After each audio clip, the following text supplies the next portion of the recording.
How's it going, YouTube? Small Engine Kid here.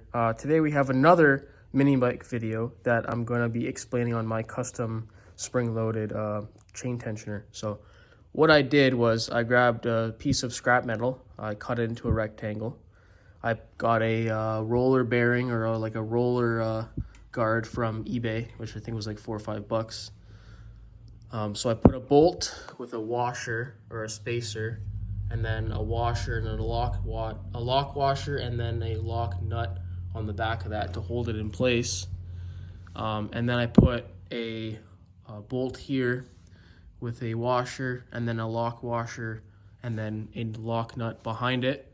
And then I drilled a little hole right here on the bracket that I made.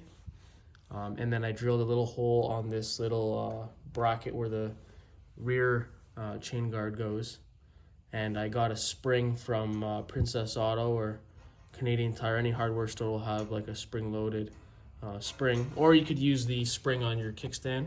But I use my kickstand quite often, so I wanted to keep it. But you just line up the bracket. That's tight enough for whatever tightness you want to go for. You don't want to go too tight, but you don't want to go too loose, because if you go too loose, it'll come off. But if you go too tight, you'll snap the chain, because when you're under load, it goes tighter. So if you just get a feel for it. Anyways, I did a little, put a little spring here, because if you go over a bump and it's super tight, you might snap your chain. But if you go over a bump on this, it'll just bounce around. So if you see, it's very easy. I think this setup was about $10-15. I mean, you can get a setup that goes in here, but if you put the roller down here, it's too much slack. So I just made my own. It's kind of ghetto, but it works.